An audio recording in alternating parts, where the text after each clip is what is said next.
ନମସ୍କାର ଦର୍ଶକ ବନ୍ଧୁ, ସିନ୍ଦୁର ଖେଳ ଧାରାବାହିକରେ ଆପଣମାନେ ଆଜି ଦେଖିବାକୁ ପାଇବେ। ଜଲ୍ଦି କହିବେ ମଲ୍ଲିକାକୁ, ଦିଦି ଆମେ କୁଆଡେ ଯାଉଛନ୍ତି? ମତେ ବହୁତ ଜୋରରେ ଡର ଲାଗୁଛି।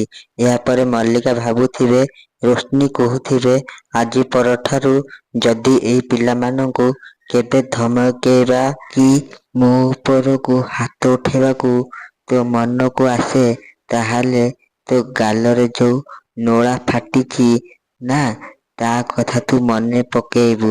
ଲୋନ ସୁଝିବାର ନାଁ ନାହିଁ।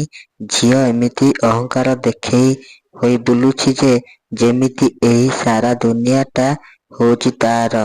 ପୁରା ଦୁନିଆ କଥା ଛାଡେ ମଲ୍ଲିକା, ଏ ଇସ୍କୁଲଟା ବି ତୋର ନିଜର ନୁହଁ।